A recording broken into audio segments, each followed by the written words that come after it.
అందరికీ నమస్కారం. ప్రభుత్వ పథకాల అప్డేట్స్ ముఖ్యంగా ఇందిరమ్మ ఇండ్లకు సంబంధించి ప్రతి అప్డేట్ మన ఛానల్‌లో అందిస్తాను. ఇందిరమ్మ ఇండ్లకు సంబంధించి సర్వే ఎలా చేయించుకోవాలి? ఇందిరమ్మ ఇల్లు శాంక్షన్ అయిన దగ్గర నుంచి మరి ఆ నిర్మాణం పూర్తయ్యే వరకు మీకు సలహాలు, సూచనల కోసం మన ఛానల్‌లో అయితే ఎప్పుడు ముందుంటుంది. ఇక వీడియోస్ అయితే లైక్ చేస్తూ ఉండండి. సబ్స్క్రైబ్ చేసుకోకపోతే వెంటనే సబ్స్క్రైబ్ చేసుకోండి. ఇక వివరాలకెళ్తే ఇందిరమ్మ కమిటీల రద్దుకు హైకోర్టు నో. సింగిల్ జడ్జి తీర్పుపై స్టే ఇవ్వలేమని వెల్లడి. కౌంటర్ దాఖలు చేయాలని ప్రభుత్వానికి ఆదేశం. ఇందిరమ్మ కమిటీల రద్దు చేస్తూ మధ్యంతర ఉత్తర్వులు ఇచ్చేందుకు హైకోర్టు అయితే నిరాకరించింది. ఇందిరమ్మ ఇళ్ల లబ్ధిదారుల ఎంపికకు గ్రామ పంచాయతీలు, మున్సిపాలిటీలో ఇందిరమ్మ కమిటీలను ఏర్పాటు చేస్తూ మరి ప్రభుత్వం అయితే జీవో నెంబర్ 1133 అయితే జారీ చేసింది. ఈ జీవోను సవాలు చేస్తూ నిజామాబాద్ జిల్లా వేల్పూర్ మండలం కొత్తపల్లికి చెందిన ఆర్ఎస్ సతీష్ కుమార్తో పాటు మరొకరు హైకోర్టులో పిటిషన్ దాఖలు చేశారు.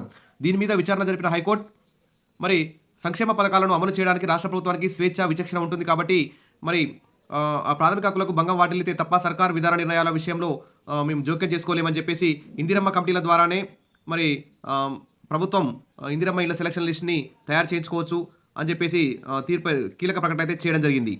మరోవైపు ఇందిరమ్మ ఇళ్ల లబ్ధిదారుల ఎంపిక ప్రక్రియ జరుగుతోంది.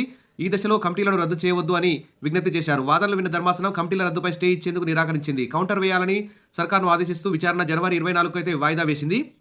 ఇక చూస్తే ఇంకా ఈ విషయంలో మరి ఇందిరమ్మ ఇళ్లని సంబంధించి సర్వే అయితే చాలా స్పీడ్గా సాగుతుంది రాష్ట్ర వ్యాప్తంగా. ఇప్పుడు దాదాపు 50% సర్వే అయితే పూర్తయింది. ఇక మీకు ఇంటిని సర్వే చేయకపోతే వెంటనే మీ దగ్గరలో మీ గ్రామ పంచాయతీ అధికారిని కలిసి మీ ఇంటిని సర్వే చేయించుకోండి. ఇక ఇందిరమ్మ ఇండ్ల స్కీమ్ అప్డేట్స్, సర్వే తర్వాత లబ్ధిదారులను ఎలా ఎంపిక చేస్తారో తెలుసా అనే విషయాలన్నీ ఇక్కడ చూద్దాం. సంక్రాంతిలోపే పూర్తి స్థాయిలో సర్వే ప్రక్రియను పూర్తి చేసి ఇందిరమ్మ ఇళ్లను ఇవ్వాలనుకుని రాష్ట్ర ప్రభుత్వానికైతే సంక్రాంతి దాటిన తర్వాత జనవరి మొత్తం కూడా ఈ సర్వేకి సరిపోయే అవకాశం ఉంది. ఎందుకంటే ప్రజాపాలనలో దరఖాస్తు చేసుకున్న వారు 80 లక్షల అప్లికేషన్లు పెట్టుకున్నారు. ఈ 80 లక్షల మంది ఇంటికి వెళ్ళి మరి సర్వే చేసి మరి ఫోటోలన్నీ కూడా యాప్లో అప్లోడ్ చేయాల్సి ఉంది. మరి దీంతో భారీ సంఖ్యలో దరఖాస్తులు రావడంతో ఈ 82,82,332 ఇండ్ల కోసం వచ్చిన అప్లికేషన్లను వడపోత పోసి మరి లబ్ధిదారులను సెలక్షన్ చేయాలంటే ప్రభుత్వానికి పెద్ద సవాల్గా మారింది. ఈ నేపథ్యంలో అత్యాధునిక సాంకేతికతను ఇందిరమ్మ ఇళ్ల యాప్ను తీసుకొచ్చి మరి లబ్ధిదారులను ఎంపిక చేసే విధంగా సర్వే అయితే చేయిస్తోంది. మరి ఇంతవరకు 50% సర్వే అయితే పూర్తి అయింది. క్షేత్రస్థాయిలో అనేక ఇబ్బందులు ఉండడంతో సర్వేలు అయితే ఇబ్బంది అయితే పడుతున్నారు. ఇక ప్రస్తుతం జరుగుతున్న సర్వే జనవరి మొదటి వారం లేదా రెండవ వారం లోపు అంటే సంక్రాంతి లోపు పూర్తయ్యే అవకాశం ఉంది. అయితే సర్వే పూర్తయిన తర్వాత లబ్ధిదారులను ఎలా ఎంపిక చేస్తారనేది అందరిలోని ఆందోళన, ఉత్కంఠ, టెన్షన్తో అయితే ఉన్నారు.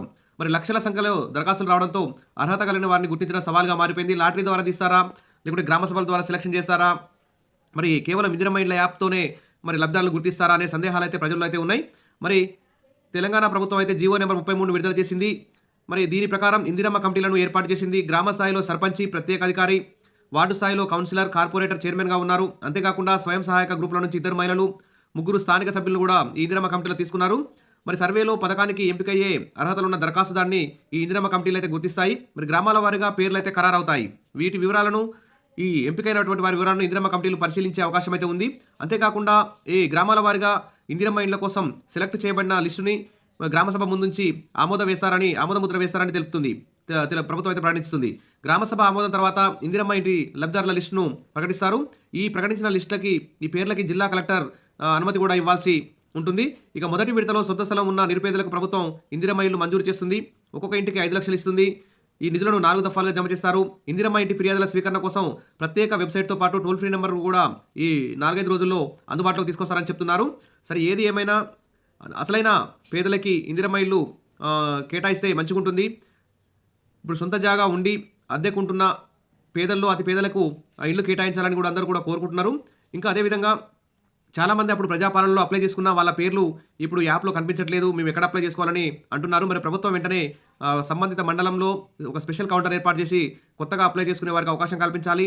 ఏమైనా తప్పులు ఉంటే వాటి కూడా సర్చ్ చేయడానికి అవకాశం కల్పించాలి. కానీ ఎవరు పట్టించుకోవడం లేదని ప్రజలైతే అంటున్నారు.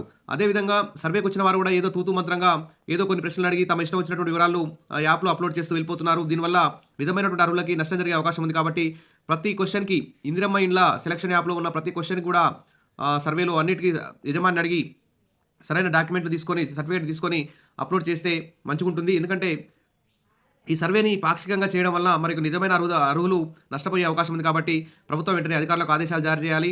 కొత్తగా అప్లై చేసుకోవాలనుకున్న వారి కోసం, తప్పులు కరెక్షన్ చేసుకోవడం కోసం మరి వెంటనే టోల్ ఫ్రీ నెంబర్లు కూడా విడుదల చేయాలి. అదేవిధంగా సమస్యలు కూడా వెంటనే పరిష్కరించే విధంగా మండల స్థాయిలో, జిల్లా స్థాయిలో, రాష్ట్ర స్థాయిలో గ్రీవెన్స్ సెల్ కూడా ఏర్పాటు చేయాలి. ఇంకా ఎవరికైనా సమస్యలు పరిష్కారం కాకపోతే మీ జిల్లా కలెక్టర్ ఆఫీస్‌లో ప్రతి సోమవారం ప్రజావాణి జరుగుతుంది. ఆ ప్రజావాణిలోకి వెళ్లి మీ ఇందిరమ్మ ఇండ్లకు సంబంధించి ఆ సమస్యలను ఫిర్యాదు చేయండి. మీ సమస్య కలెక్టర్ గారు వెంటనే పరిష్కరించే అవకాశం ఉంది. ఇక ప్రభుత్వం ఈ దిశగా వెంటనే అన్ని చర్యలు చేపట్టాలని, ఇందిరమ్మ ఇళ్లకు సంబంధించి సంక్రాంతి లోపే సెలక్షన్ లిస్టు చేయాలని చెప్పేసి భావిస్తున్నారు. ఇక ఇందిరమ్మ కమిటీల ద్వారానే సెలక్షన్ ప్రాసెస్ అయితే జరుగుతుంది. గ్రామ సభల ఆధ్వర్యంలో, కలెక్టర్ ఆధ్వర్యంలో జరుగుతుంది కాబట్టి ఎవరు కూడా టెన్షన్ పడాల్సిన అవసరం లేదని చెప్పి ప్రభుత్వం అయితే ప్రకటిస్తుంది. హైకోర్టు కూడా ఇందిరమ్మ కమిటీలకి రద్దు చేయడానికి అయితే సుముఖంగా లేదు. కాబట్టి విష్ ఆల్ ది బెస్ట్. మరిన్ని అప్డేట్స్ కోసం మన ఛానల్ని ఫాలో అవుతుండండి. వీడియోస్ మాత్రం లైక్ చేస్తూ ఉండండి. Thank you.